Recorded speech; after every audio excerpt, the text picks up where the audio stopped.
എങ്ങനെയൊക്കെ നമ്മളെ കൊണ്ട് ചെയ്യിപ്പിച്ച് അവിടെ വെച്ചിരിപ്പിക്കും സാർ. അതെന്തായാലും അത് ചെയ്യിപ്പിക്കാം. അങ്ങനത്തെ കാര്യത്തിലൊക്കെ വളരെ ചിട്ടായിരുന്നു. I am strict, very very strict വൈബായിരുന്നു. Business not a point.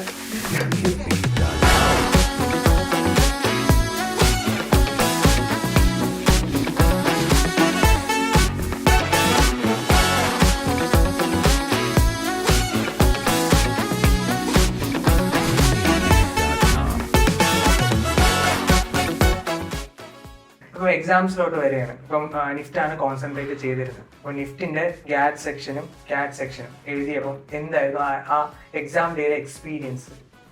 പക്ഷേ ഞാൻ വളരെ കൂളായിരുന്നു. ഞാൻ പറഞ്ഞല്ലോ, എനിക്കങ്ങനെ വലിയ സ്ട്രെസ് ഒന്നും ഇല്ലായിരുന്നു. നിഫ്റ്റ് എന്ന് വെച്ചാൽ ഞാൻ NID യൂസ് ചെയ്തെന്ന് വെച്ചാൽ കമ്പയർ ചെയ്യുമ്പോൾ 2 സെഷനായിട്ടാണ് നിഫ്റ്റ് എക്സാം നടക്കുന്നത്. കാറ്റ് വേറൊരു സെഷനും ഗാറ്റ് വേറൊരു സെഷനും. രാവിലെ കാറ്റ്, പിന്നെ രാവിലെ ഉച്ചയ്ക്ക് കാറ്റ്. ഇപ്പൊ യൂസ് ചെയ്തും എനിക്ക് വരക്കാൻ ഇപ്പൊ ഞാൻ ഇവിടുന്ന് വരച്ച് പഠിച്ചെങ്കിലും പെട്ടെന്ന് എനിക്ക് ആ ഒരു സ്പീഡ് ഉണ്ടായിരുന്നില്ല. അതുകൊണ്ട് തന്നെ യൂസ് ചെയ്യുന്ന NIDക്ക് എനിക്ക് ആ ഒരു പ്രശ്നം ഉണ്ടായിരുന്നു. പക്ഷേ നിഫ്റ്റിലേക്ക് വന്നപ്പോൾ എനിക്ക് കാറ്റ് എനിക്ക് വളരെ സ്ട്രെസ് ഫ്രീ ആയിട്ട് ഞാൻ നല്ല സ്ലോലി വരച്ച് എനിക്ക് സബ്മിറ്റ് ചെയ്യാൻ പറ്റിയിരുന്നു. അതുകൊണ്ട് തന്നെ എക്സാം കഴിഞ്ഞിറങ്ങിയപ്പോൾ എനിക്ക് വളരെ ഒരു സാറ്റിസ്ഫാക്ഷൻ ഉണ്ടായിരുന്നു. ഞാൻ നന്നായി ചെയ്തിട്ടുണ്ട് എന്നുള്ളൊരു ഒരു ഹോപ്പ്, ബിലീഫ് ഉണ്ടായിരുന്നു എനിക്ക്. എങ്ങനെയായിരുന്നു എക്സാം നിഫ്റ്റും NIDയും അതേപോലെ കേസ് ഡാറ്റയും എഴുതിയപ്പോൾ? എല്ലാ എക്സാമും like for a competitive exam was very careful. Like എനിക്ക് വലിയ എഴുതുമ്പോഴും എഴുതി കഴിഞ്ഞപ്പോഴും അങ്ങനെ പ്രത്യേകിച്ചൊന്നും ഫീലൊന്നും ചെയ്തിട്ടില്ല. വാസ് ലൈക്ക് ഞാൻ ഭയങ്കര സ്ട്രെസ് ഫ്രീ ആണ് എഴുതിയത്. അങ്ങനെ ലൈക്ക് ഒന്നും സ്ട്രൈക്കിംഗ് ആയെന്ന് തോന്നിയില്ല.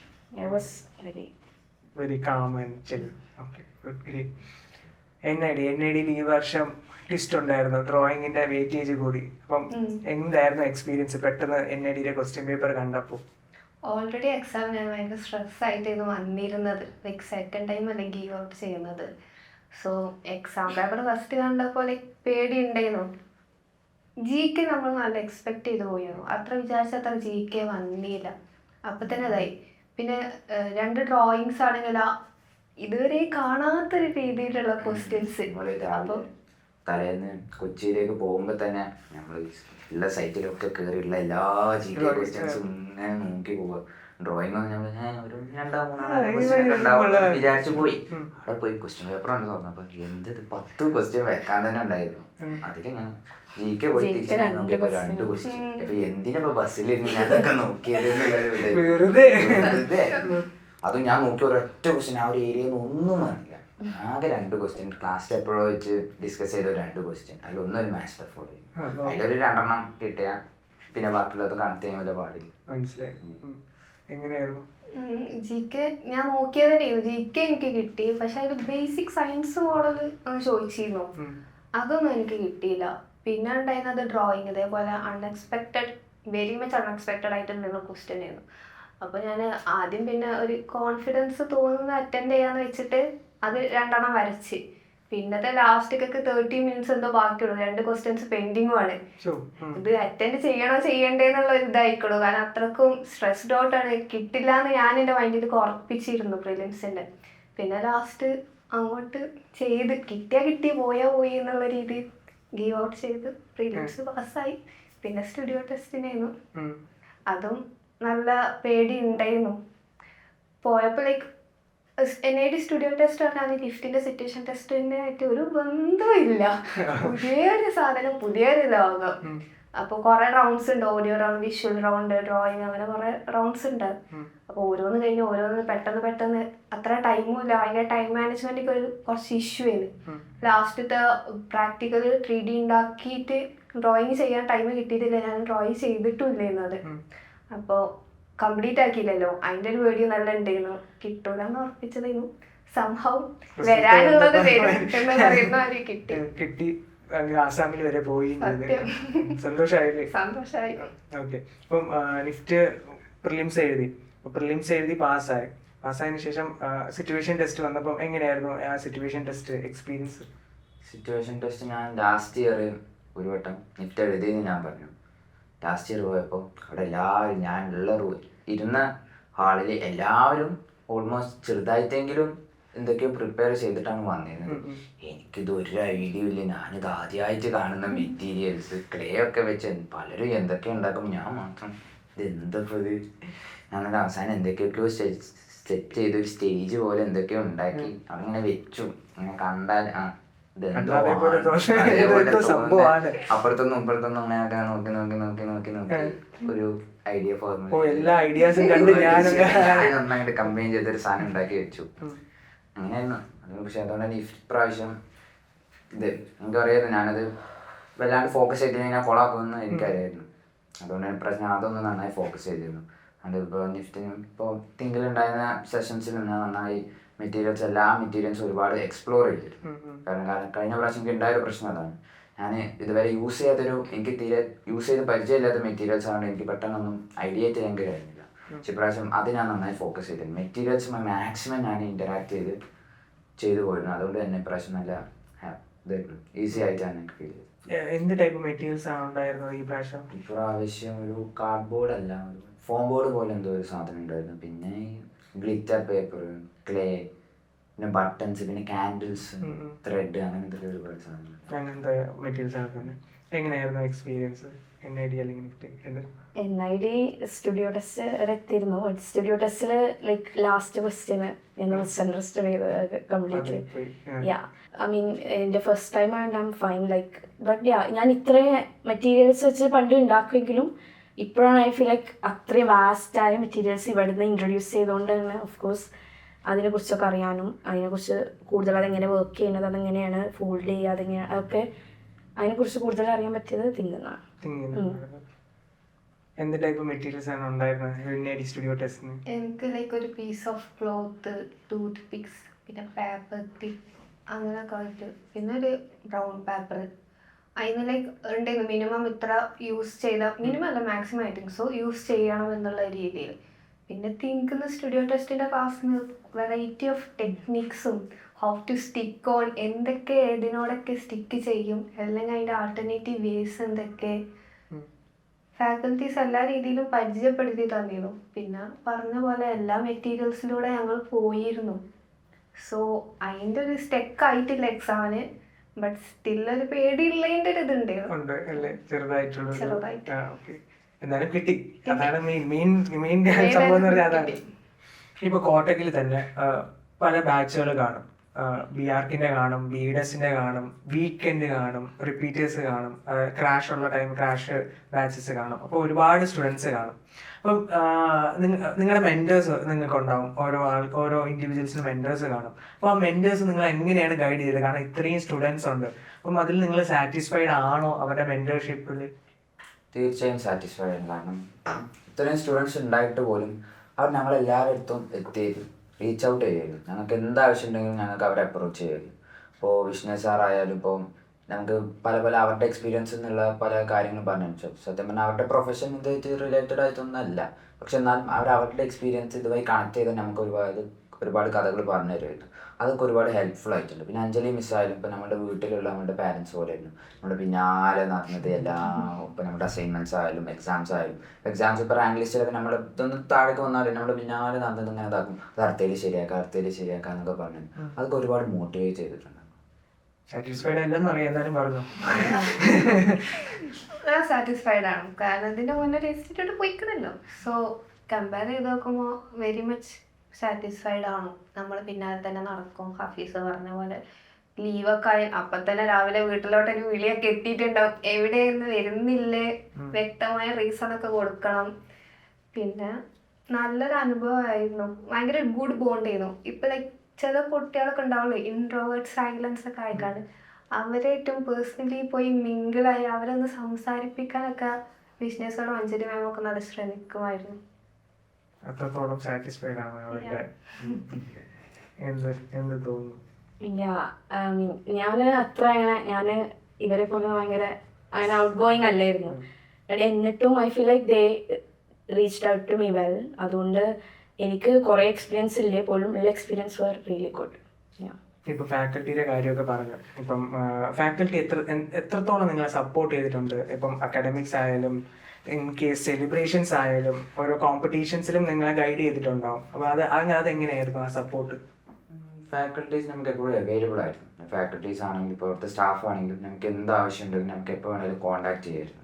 ഇപ്പോൾ ഇനിയിപ്പോൾ തിങ്കളിലേക്ക് വന്നാലും അവരിപ്പോൾ അവരുടെ എന്തെങ്കിലും ബിസി ടൈമിൽ ഇരിക്കുകയാണെങ്കിൽ നമ്മളൊരു പോയി ഡൗട്ട്സ് പോയി ചോദിച്ചാൽ എന്ത് ചെയ്താലും അവർക്കതൊരു വിഷയമായിരുന്നില്ല. അവർ മാക്സിമം അവരുടേതായ ഒരു ഔട്ട്പുട്ട് അവർ തരുമായിരുന്നു. അതുകൊണ്ട് തന്നെ അത് വളരെയധികമായിട്ട് ഹെൽപ്ഫുൾ ആയിട്ടുണ്ട്. കാരണം അപ്പം തന്നെ കിട്ടുന്ന ആ റിവ്യൂസിൻ്റെ ബേസിൽ നമുക്ക് അപ്പം തന്നെ പല തീരുമാനങ്ങൾ എടുക്കാൻ കഴിയുമായിരുന്നു. എങ്ങനെയായിരുന്നു ഫാക്കൽറ്റി ആയിട്ടുള്ള ഒരു എക്സ്പീരിയൻസ്? അവർ നല്ല ഹെൽപ്ഫുൾ ആയിരുന്നു എല്ലാ കാര്യത്തിലും. ലൈക്ക് കംപ്ലീറ്റ് സപ്പോർട്ട് തന്നെയായിരുന്നു. ലൈക്ക് ഫാക്കൽറ്റീസും സ്റ്റാഫും എല്ലാവരും ഭയങ്കര സപ്പോർട്ടീവ് ആയിരുന്നു. സപ്പോർട്ടീവ്. എന്തെങ്കിലും ഒരു മൊമെന്റ് ഉണ്ടോ ഫാക്കൽറ്റി അല്ലെങ്കിൽ സ്റ്റാഫായിട്ട് ഏറ്റവും കൂടുതൽ നിനക്ക് എനിക്ക് ബെനിഫിറ്റ് ആയി എന്ന് തോന്നുന്നത്? നമ്മൾ നല്ല ഗുഡ് ബോണ്ട് ആയിരുന്നു. അപ്പോൾ ഞാൻ ഈ 2 yearsന്റെ സ്ട്രെസ് എനിക്ക് എപ്പോഴും എൻ്റെ മൈൻഡിലൂടെ ഉണ്ടായിരുന്നു. സോ അവർ ഭയങ്കര അവരെ എക്സ്പീരിയൻസ് പറഞ്ഞുതരും. കിട്ടും വിചാരിച്ചാൽ കിട്ടാവുന്ന എന്നുള്ള രീതിയിലാണോ. ലിറ്ററലി എക്സാമിൻ്റെ റിസൾട്ട് വരുമ്പോൾ നമുക്ക് ഫസ്റ്റ് തന്നെ സ്റ്റാഫ്സിനോടും ഫാക്കൽറ്റീസിനോ ഫസ്റ്റ് മെസ്സേജ് അയക്കാൻ തോന്നിയത്. ലൈക്ക് വിത്തൗട്ട് ദെയർ ഹെൽപ്പ് ഇവിടെ ഒന്നും എത്തൂലായിരുന്നു. അതെ, അത് കറക്റ്റ്. അവരുടെ സപ്പോർട്ടും അവരുടെ ഗൈഡൻസും കാരണമാണ് നമുക്ക് നല്ലൊരു കോളേജ് അല്ലെങ്കിൽ നല്ലൊരു റാങ്ക് കിട്ടി നല്ലൊരു കോളേജിൽ ലഭിച്ചത്. ഇപ്പം നിങ്ങൾ ഇപ്പോൾ പറഞ്ഞു കുറേ സെലിബ്രേഷൻസ് പറഞ്ഞു, അക്കാഡമിക്സ് ആയാലും ഇവൻറ്റ്സ് ആയാലും അങ്ങനെ കുറേ കാര്യങ്ങൾ പറഞ്ഞു. അപ്പോൾ ഇതിൽ നിങ്ങളുടെ ബെസ്റ്റ് മൊമെന്റ് എന്താണ് ഈ ഒരു 1 year പാർട്ടിൽ? ഐ മീൻ ഇപ്പോൾ അവിടെ ഒരുപാട് പ്രോഗ്രാംസ് തിങ്കൾ നടക്കുന്നുണ്ടായിരുന്നു. പക്ഷേ എനിക്ക് മെമ്മറബിൾ ആയിട്ടുള്ള ഒന്ന് എനിക്ക് ഓണം സെലിബ്രേഷൻ ആയിരുന്നു. കാരണം കൃഷ്ണ സാർ എൻ്റെ തലയിലാണ് ഇതിൻ്റെ കോർഡിനേഷൻ പരിപാടി മൊത്തം. മറ്റുള്ളവർ ആരും അത് ഏറ്റെടുക്കില്ല. അതുകൊണ്ട് തന്നെ നമുക്ക് കുറേ എന്തെങ്കിലും നടത്തിയെടുക്കണമല്ലോ. 3 ദിവസം ലാസ്റ്റ് ഒരു ഓണത്തിൻ്റെ തലേന്നതിന് മുമ്പുള്ള ദിവസമൊക്കെ വളരെ സ്ട്രെസ്സായിരുന്നു. അവിടെ ഓരോ സ്ഥലം വിളിച്ച് ഇതൊക്കെ ഫുഡ് സെറ്റ് ചെയ്യണം. അപ്പുറത്ത് പോയിട്ട് എൻ്റെ ഇത് എന്താ സ്പീക്കർ അതെല്ലാം സെറ്റ് ചെയ്യാൻ നടക്കണം. സ്പീക്കറൊന്നും ഞങ്ങൾക്ക് കിട്ടിയില്ല. എന്നിട്ടും ഞാൻ രാവിലെ സ്കൂട്ടർ എടുത്ത് കോട്ടക്കല മൊത്തം ഇരുന്ന് കറങ്ങിയിട്ട് സാധനം എവിടുന്നെങ്കിലും ഒന്ന് കിട്ടുമെന്ന് അറിയാൻ. അങ്ങനെയൊക്കെ ആയിട്ട് ഇതൊക്കെ സെറ്റ് ചെയ്ത് ഫോട്ടോസ് എടുക്കണം, വീഡിയോസ് എടുക്കണം, ഇത് എഡിറ്റ് ചെയ്യാൻ ആൾക്കാരെ ഏൽപ്പിക്കണം. അങ്ങനെ ഒരുപാട് ഇതായിരുന്നു. അതുകൊണ്ട് അന്ന് ആ ഒരു 3 ദിവസമാണ് തിങ്കിൽ ഞാൻ സ്പെൻഡ് ചെയ്തൊരു വർഷത്തിൽ ഞാൻ ഏറ്റവും സ്ട്രെസ്ഡ് ആയിട്ട് നിന്നൊരു 3 ദിവസം അതായിരുന്നു. അതുകൊണ്ട് അതെനിക്ക് എപ്പോഴും ഒരു എനിക്കൊരു ഡാർക്ക് ടൈമാണ്. എന്റെ തലയിലത് വെച്ചൊന്ന് പോയല്ലോ ഇങ്ങനെ എന്നെ മാത്രം എന്നെ ടാർഗറ്റ് ചെയ്ത് പറഞ്ഞ സ്നേഹം കൊണ്ട് അത് ഞാൻ പ്രതീക്ഷിച്ചിട്ടില്ലായിരുന്നു അല്ലേ? പക്ഷെ എന്നാലും ആ മൊമെന്റ്സ് അത്രയും ടാസ്ക് എന്നാലും എൻജോയ് ചെയ്യാനും പറ്റില്ലേ? ലാസ്റ്റ് ആ ഫൈനൽ ആ സെലിബ്രേഷൻ ഡേ വന്നപ്പോ എന്തായിരുന്നു ഷിബിയുടെ ബെസ്റ്റ് മൊമെന്റ്? ഡെഫിനറ്റ്ലി ഓണം തന്നെയായിരുന്നു. ഓണം നല്ലൊരു സ്റ്റാൻഡ് ഔട്ട് ചെയ്യുന്നൊരു പ്രോഗ്രാം ഇവൻ്റ് ആയിരുന്നു. ലൈക്ക് പല കൈൻഡ് ഓഫ് ഗെയിം, പൂക്കളം, എവറിത്തിങ്. അത് കുറച്ചും കൂടി കാര്യങ്ങൾ അതിൽ ഇൻക്ലൂഡ് ആയിരുന്നു. അൺലൈക്ക് അത് ആൻഡ് എല്ലാ ലൈക്ക് ഫാക്കൽറ്റീസും സ്റ്റുഡൻസും എല്ലാവരും കൂടി ലൈക്ക് ആസ് എ വൺ ആയിട്ട് എല്ലാവരും ഇൻട്രാക്ട് ചെയ്തിരുന്നു. So was. ഏതെങ്കിലും ഇവന്റിൽ പാർട്ടിസിപ്പേറ്റ് ചെയ്തിട്ടുണ്ടായിരുന്നു? ഓണത്തിന്റെ ഒരുപാട് ഇവന്റ് ഉണ്ടായിരുന്നിട്ടുണ്ടാവുമല്ലോ. ബിസ്ക്കറ്റ് ഐ വാസ് ഓൾമോസ്റ്റ് ഇതുവരെ എത്തിയിരുന്നു. ജസ്റ്റ് ഒരു ഫ്രാക്ഷൻ സെക്കൻഡിൽ മിസ് ചെയ്തല്ലേ? ഓക്കെ, എന്താണ് ആഴ്ചയിൽ? For me also it was Onam. രാവിലെ തന്നെ എല്ലാവരും സാരിയും ഷർട്ടും മുണ്ടൊക്കെ എടുത്ത് പിങ്കിലോട്ട് കേറി വരുമ്പോ കാണാൻ ഐശ്വര്യം പോലെ ആയിരുന്നു. ബാക്കിയുള്ള ദിവസമൊന്നും ഇല്ലായിരുന്നു. അങ്ങനെ ഓണത്തിനൊരു എക്സ്ട്രാ ഉണ്ടാവുമല്ലോ എല്ലാരും ഒരുങ്ങി വന്ന് കാണാന്. പിന്നെ ഈവന്റ്സും പരിപാടി എല്ലാവരും സിങ്ക് ആയിക്കാണ്ട് പോകും. എല്ലാ പ്രോഗ്രാമിലും ഉണ്ടായിരുന്നു.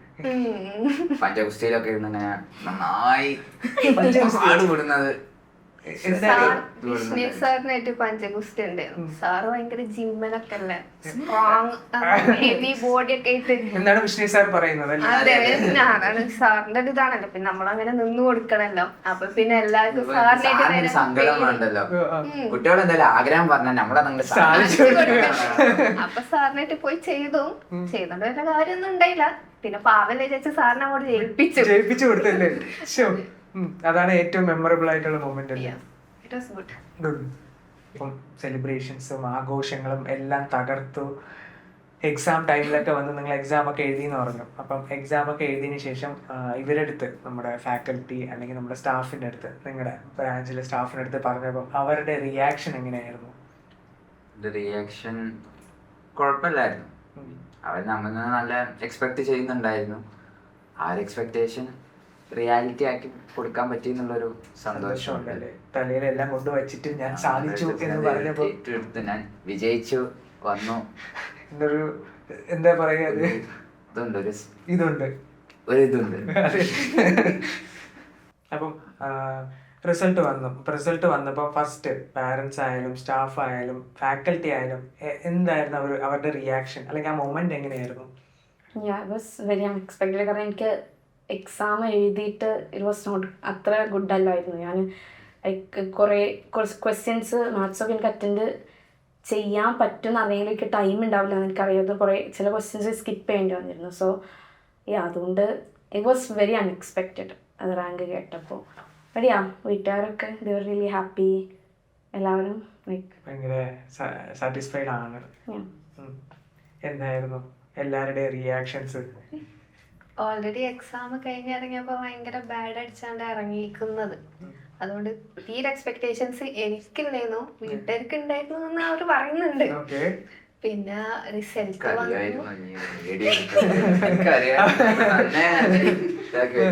എനിക്ക് പക്ഷേ ഇല്ല, എന്റെ പാരന്റ്സിനൊക്കെ ഉണ്ടായിരുന്നു ചെറുതായിട്ട്. അങ്ങനെ പിന്നെ റിസൾട്ട് വന്നു, 133 റാങ്ക് കിട്ടി. It's kind of a border മലാണ്. അപ്പോഴും എനിക്കൊരു പേടിയുണ്ട്, കാരണം പേടിച്ചു.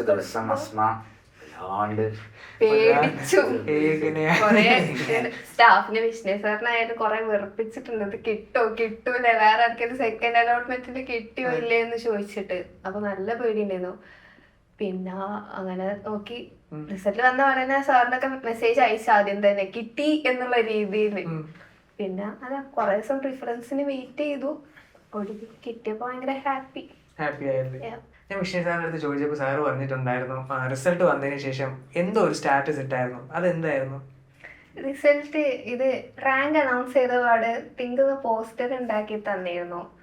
അപ്പോ ഞാൻ ആർക്കും അങ്ങനെ കൊടുത്തിട്ടില്ല, എവിടെ അങ്ങനെ ഇട്ടിട്ടില്ല, കാരണം കോളേജ് കിട്ടിയിട്ടില്ലല്ലോ. അഥവാ ഇതെല്ലാം സ്റ്റാറ്റസ് ഒക്കെ ഇട്ട് കോളേജ് കിട്ടിയിട്ടൊക്കെ പിന്നെ ആകെ ചമ്മി പോവല്ലോ. എവിടെയും കിട്ടിയില്ലല്ലോ.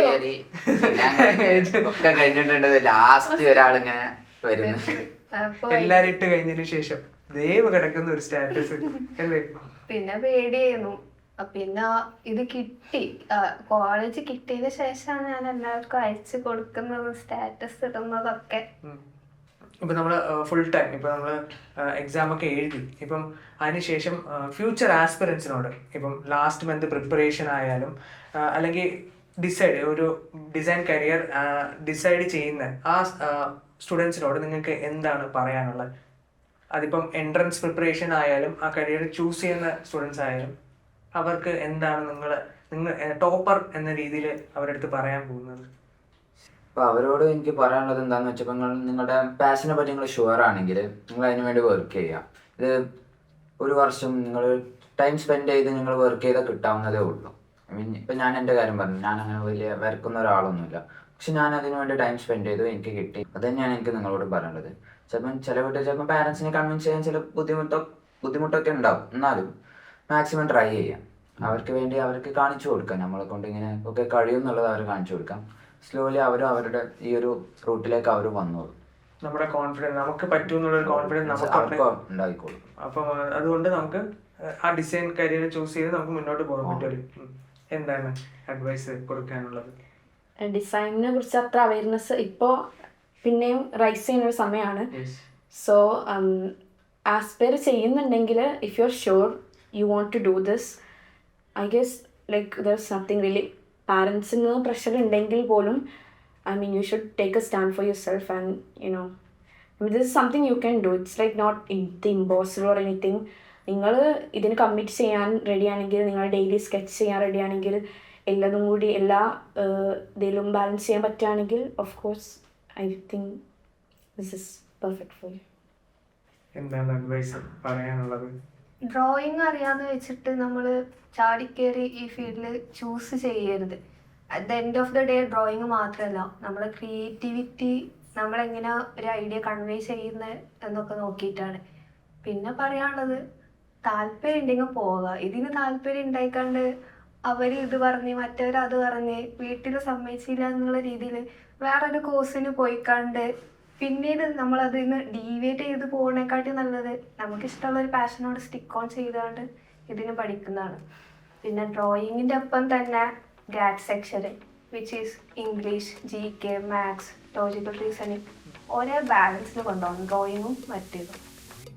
ഒരേ പാട്ടിൽ കൊണ്ടുപോയാൽ നമുക്ക് ഒറ്റയടിക്ക് ക്രാക്ക് ചെയ്യാം. ഈസി ആയിട്ടില്ലേ? ഓക്കെ. നിങ്ങളുടെ അഡ്വൈസും അതേപോലെ നിങ്ങൾ പറഞ്ഞ ടിപ്സും കാര്യങ്ങളൊക്കെ ഫ്യൂച്ചർ ആസ്പിറൻസിന് ബെനിഫിറ്റ് ചെയ്യട്ടെ എന്ന് വിചാരിക്കുന്നു. All the best for your futures. അടുത്ത വീഡിയോയിൽ നമുക്ക് കാണാം. Akhil signing off.